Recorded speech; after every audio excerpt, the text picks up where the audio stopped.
It is official. Kamala Harris and Tim Walz will be on the ballot here in Alabama in November.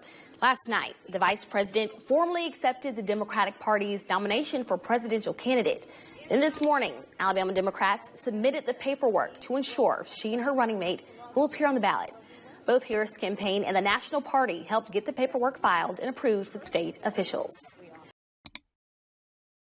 Hey folks, Dale Jackson here for Yellowhammer Now, and let's talk about an absolutely amazing story where Alabama Democrats go after one of their most loyal supporters. And I'm not suggesting that aldotcom's Kyle Whitmire, the war on dumb, the guy who's fighting that war and losing every single time, and Alabama Democrats never get sideways, but this is an absolutely beautiful situation where they are outright attacking him in favor of one of their new favorites.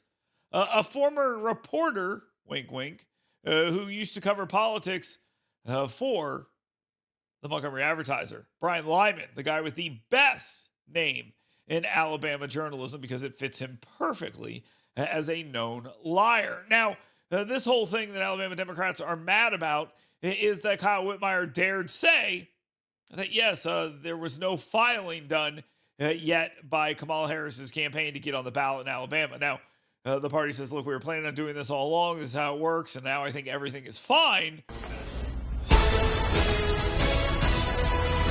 We are now 73 days away from the presidential election, and Alabama Democrats will have the chance to officially support their party's nominee.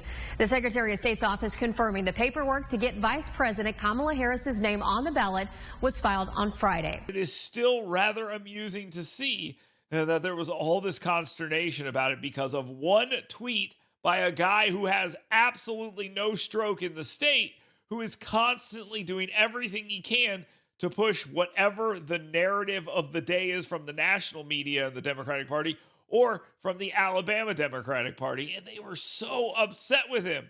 They fire off a mean tweet.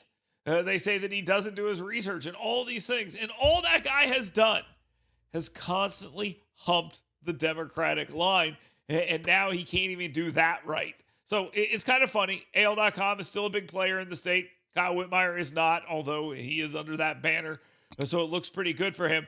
But it is always nice to see a little fight between these two because at the end of the day, they will all have to come back and make nice and then fail as they try to push whatever liberal agenda they're trying to push next. It's nice to see them fighting. They all deserve it, and it's good for the state when the biggest groups of losers you can possibly find are throwing shots at each other.